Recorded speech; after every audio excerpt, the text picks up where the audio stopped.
Cet épisode est consacré à l'analyse de l'anatomie. Épisode d'une série qui concerne l'électronique embarquée dans l'automobile. Et quand je dis électronique embarquée, je veux bien entendu parler des différents types de calculateurs qu'on trouve dans les véhicules modernes. En français, on les appelle UCE pour unité de contrôle électronique, ou bien encore en anglais ECU, mais en anglais ça désigne aussi le calculateur moteur qui se dit Engine Control Unit. Bref, c'est un sujet très vaste et très technique avec plein d'acronymes dans tous les sens. Alors, je tâcherai de n'aborder que l'essentiel pour éviter de me perdre dans des détails inutiles qui n'intéresseront au final qu'une poignée de passionnés. Et de par l'ampleur du sujet, je vais donc le décomposer en plusieurs épisodes. Et ce premier est sans doute le plus important parce qu'on va y aborder le bus de données CAN, le diagnostic embarqué OBD et surtout les différents types de calculateurs moteurs. Ces calculateurs seront bien entendu analysés et décortiqués et je vous montrerai aussi comment il est possible de les reprogrammer pour changer ce que l'on appelle la cartographie moteur. Un second épisode sera lui consacré au boîtier de servitude intelligent qui est en quelque sorte le calculateur habitacle. D'ailleurs chez Renault il l'appelle l'unité de contrôle habitacle. Celui en ma possession sera bien sûr analysé et décortiqué et on reviendra aussi sur la notion de bus CAN. Et d'autres épisodes viendront ensuite où on abordera les autres types de CU dont je dispose, et notamment un calculateur de boîte de vitesse auto ou un calculateur airbag, etc. Et avant de démarrer, je souhaiterais remercier les 3 personnes qui m'ont gentiment fait parvenir les calculateurs qu'on va voir dans cet épisode. Donc nous avons Paul qui habite à Bernicourt dans le 08, il m'a envoyé 2 ECU, un qui provient de BMW 320D et un autre d'une Xantia de litre 1 TD. Ensuite, nous avons Johan qui habite à Château-Thierry dans le 02. Il m'a envoyé 2 calculateurs aussi, un qui provient d'une Toyota MR2 MK3 et un autre d'une Honda Accord Génération 6. Et enfin, nous avons Thomas, alors j'ai pas retenu le nom de la ville, qui m'a envoyé un calculateur qui provient d'une Peugeot 308 en litre 6 HDI et le BSI que nous verrons dans le deuxième épisode. Alors, il ne s'agit pas de faire ici un exposé sur les ECU avec leur historique et leur évolution. Je résumerai plutôt en disant que à partir des années 70, plus l'électronique a été exploitée dans l'automobile et plus ces calculateurs ont pris une place prépondérante jusqu'à être rapidement incontournables afin de pouvoir gérer les milliers d'événements qui se produisent à chaque seconde que vous conduisez votre véhicule. Ça n'est pas un scoop, un véhicule est composé de plusieurs milliers de modules et de composants spécifiques, qu'ils soient électroniques, électromagnétiques, mécaniques ou encore hydrauliques. Et bien entendu, tout cela implique la présence de beaucoup de capteurs disséminés un peu partout. Et pour synchroniser, surveiller et faire communiquer tout ça, ça peut être un véritable casse-tête. Donc en 1985, le fabricant équipementier allemand Bosch a proposé un protocole de communication basé sur le multiplexage et qui est rapidement devenu une norme qui s'est même plus tard répandue à d'autres industries dont celle de l'aéronautique. Ce protocole s'appelle Controller Area Network, autrement dit le bus de données CAN. L'introduction du bus CAN a permis aux différents modules électroniques que l'on appelle communément nœuds de communiquer les uns avec les autres par le biais d'un bus de données commun, littéralement un seul et même câblage qui parcourt tout le véhicule. La couche physique est définie selon 2 normes, la plus utilisée est pour le bus CAN High Speed allant jusqu'à 1 mégabit par seconde et la seconde est le CAN Low Speed avec une tolérance aux anomalies et qui communique jusqu'à 125 kilobits par seconde. Il faut savoir que chaque nœud est physiquement connecté au CAN par une paire torsadée blindée ou non blindée et que dans le cas du CAN High Speed, les 2 extrémités du bus rebouclent par des résistances de terminaison de 120 ohms. Et comme elles sont connectées en parallèle, la résistance totale du circuit du bus est de 60 ohms. L'accès au bus CAN par les nœuds fonctionne selon le principe du CSMA dans lequel on vérifie que la ligne est disponible avant de commencer l'envoi d'une trame numérique. Alors bien entendu, le CAN, bien que majoritaire, n'est pas le seul bus de données qui circule dans un véhicule, on en trouve d'autres, à l'instar du très performant FlexRay capable d'atteindre les 10 mégabits et qui a été standardisé en 2013, ou encore du MOST qui exploite la fibre optique, et même parfois de notre bon vieux Ethernet pour les diagnostics. Et tout cela m'amène maintenant à aborder plus en détail une pièce maîtresse dans l'électronique de votre véhicule, je veux parler du calculateur moteur. Alors, quel est son rôle précis? Pour faire simple, il doit déterminer en temps réel le meilleur moment pour provoquer l'étincelle de la bougie et aussi calculer le plus optimal mélange air-carburant possible. Alors bien entendu, ça n'est pas les seules responsabilités qui lui incombent, on parlera peut-être un petit peu des autres sans trop s'étendre, mais ces 2 tâches sont sa raison d'être et ce depuis que les constructeurs les ont embarquées dans des véhicules dès les années 70. Un calculateur moteur se présente toujours sous la forme d'un boîtier de ce type, totalement scellé, étanche et blindé pour être protégé des interférences électromagnétiques. La coque joue aussi parfois le rôle de dissipateur thermique. Comme vous pouvez le voir, j'en ai disposé 5 sur mon banc de travail et ils sont pour la plupart de marques différentes. Il y a quelque chose que l'on peut tout de suite remarquer, leur connectique est différente d'un calculateur à l'autre. Il n'y a rien qui a été standardisé à ce niveau. Chaque gamme de ECU a son propre brochage, y compris parfois pour un même fabricant. Je vais d'abord commencer par ouvrir les 4 premiers pour comparer leur architecture et inspecter leur circuiterie.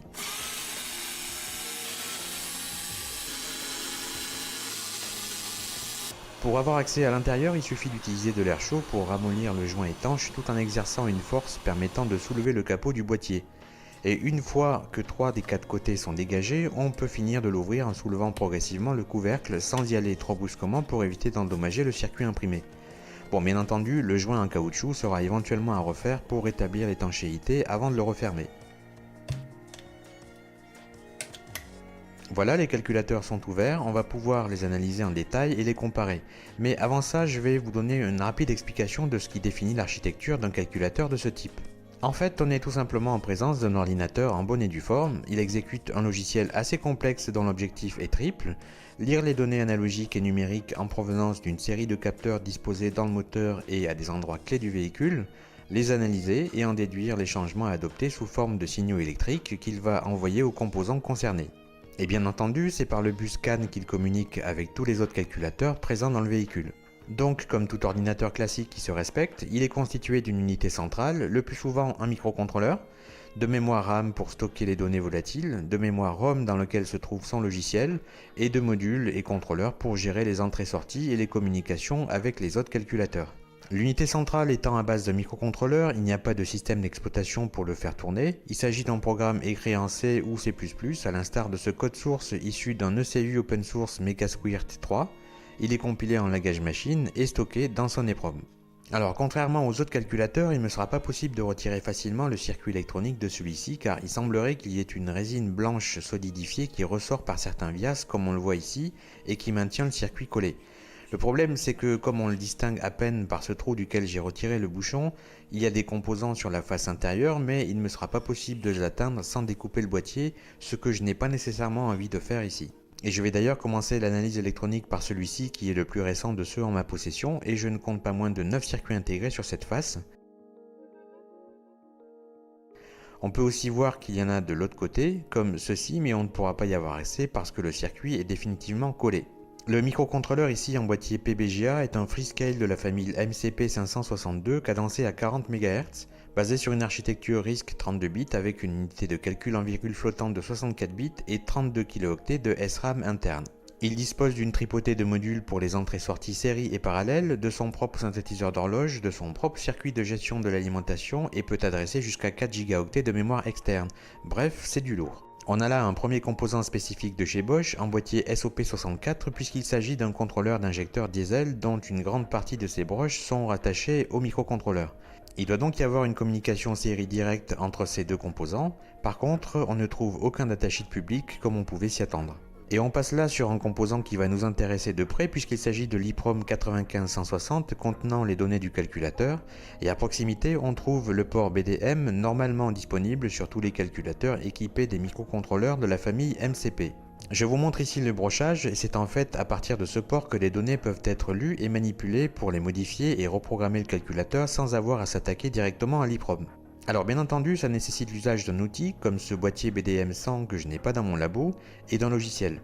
Le tout coûte une cinquantaine d'euros, ça se trouve facilement sur des sites de vente en ligne et le principe est de connecter directement ce boîtier sur les pins du port BDM et de communiquer ensuite avec le calculateur à travers le logiciel fourni avec.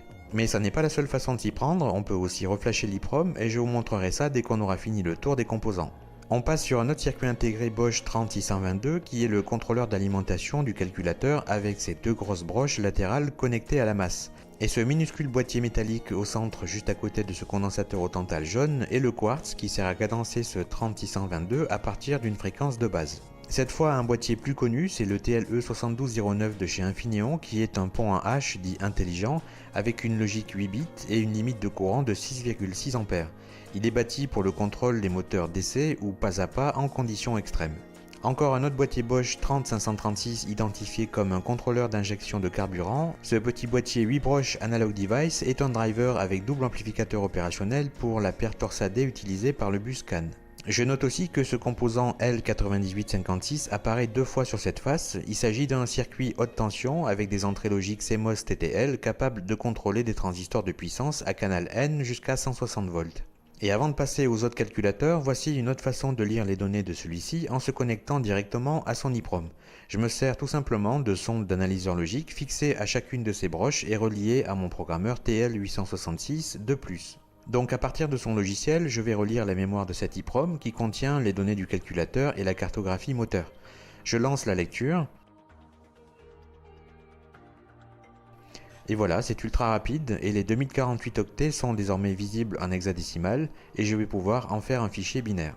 Bon, la lecture en soi n'est pas très intéressante, ce qu'il est par contre, c'est de pouvoir lui réinjecter une autre cartographie moteur à partir d'un fichier binaire spécifique pour cette référence précise. Et on va voir comment dans un instant.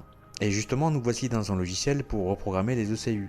Alors, on reviendra plus en détail dans le second épisode sur tout ça. Il faut juste comprendre qu'un calculateur fonctionne à partir de tables de données qui sont dans ces EEPROM. Et ces tables, on en voit quelques-unes ici à l'écran.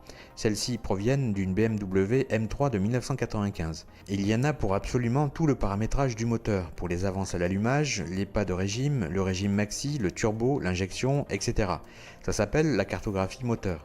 Et en gros, la reprogrammation du calculateur ne consiste qu'à modifier les valeurs qui sont dans ces tables et à les réinjecter ensuite dans l'EEPROM. Là, vous avez un aperçu des courbes en 3D que forment ces données et ce qui est intéressant, c'est que les modifications peuvent aussi se faire de façon visuelle.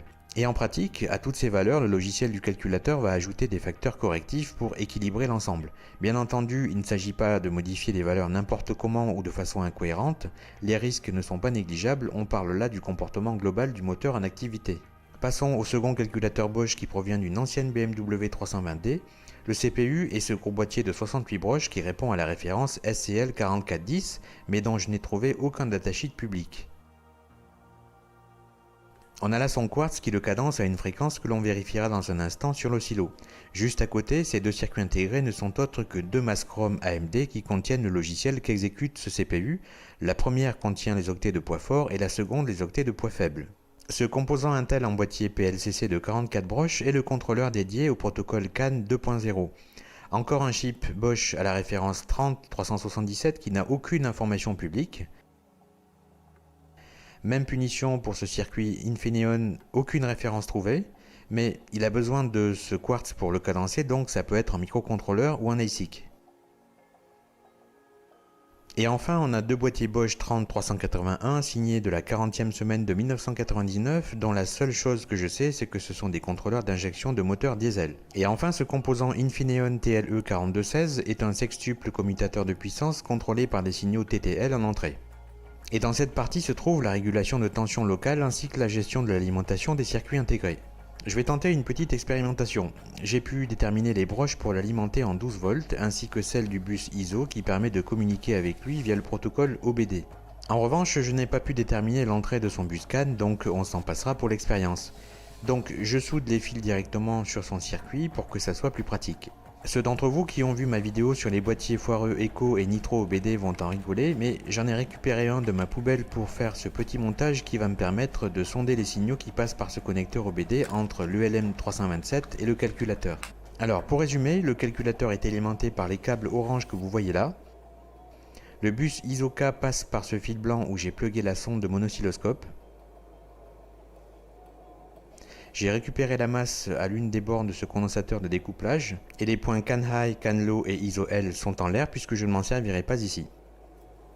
Là-bas, on a le module OBD ELM327 en Wi-Fi qui est donc raccordé à mon boîtier bleu, et j'utilise un logiciel de diagnostic embarqué qui tourne sur mon PC sous Windows. Je démarre la communication en mode série et on commence à voir sur l'écran de l'oscillo les signaux échangés entre le calculateur et le ELM327. Au niveau de la consommation de courant, on reste aux alentours de 300 mA pour l'ensemble, donc on est à environ 4 watts de puissance. Et en fait, on est là dans la phase où le logiciel cherche à identifier le meilleur protocole à utiliser parmi les différents possibles afin de savoir la meilleure compatibilité avec le calculateur. Lorsqu'il n'y a plus de signaux échangés, c'est que le logiciel s'apprête à essayer un autre protocole parce que le précédent n'était pas valide. Et une rapide observation du circuit à la caméra thermique nous montre qu'on est dans des températures normales. L'essentiel de la dissipation thermique vient des composants en charge de la gestion de l'alimentation. Et tout à l'heure je disais que je vérifierais la fréquence de sortie des quartz, et bien celle destinée au CPU est à 10 MHz. et celle destinée au microcontrôleur Infineon est à 16 MHz. Ce calculateur comporte une EEPROM 24C04 dont la mémoire flash n'est que de 512 octets et par curiosité je vais lire son contenu. Mais cette fois je décide de l'extraire du circuit imprimé pour la relire depuis un socle SOIC8 que vous voyez là en très gros plan et que j'insérerai dans mon programmeur d'EEPROM. La voilà en place dans l'adaptateur que je place ensuite sur le programmeur. Et comme tout à l'heure avec le précédent calculateur, je vais utiliser le même procédé. C'est bien une 24C04 insérée dans un adaptateur SOIC8, il n'y a plus qu'à la lire. Et voilà donc les 512 octets visibles en hexadécimal. En tout cas, il n'y a pas grand chose comme donnée utile ici. Concernant les deux calculateurs japonais en ma possession, je trouve que leur conception est beaucoup plus soignée que les deux calculateurs Bosch que l'on vient de voir. Ceux-ci sont même recouverts d'un revêtement conforme qui protège les composantes de l'humidité et de la moisissure. Bon, ça fait bien longtemps que les Japonais ont une maîtrise rarement égalée de la conception, de la finition et de la fabrication des circuits électroniques, et on a encore la démonstration ici sur des appareils qui datent déjà du début des années 2000.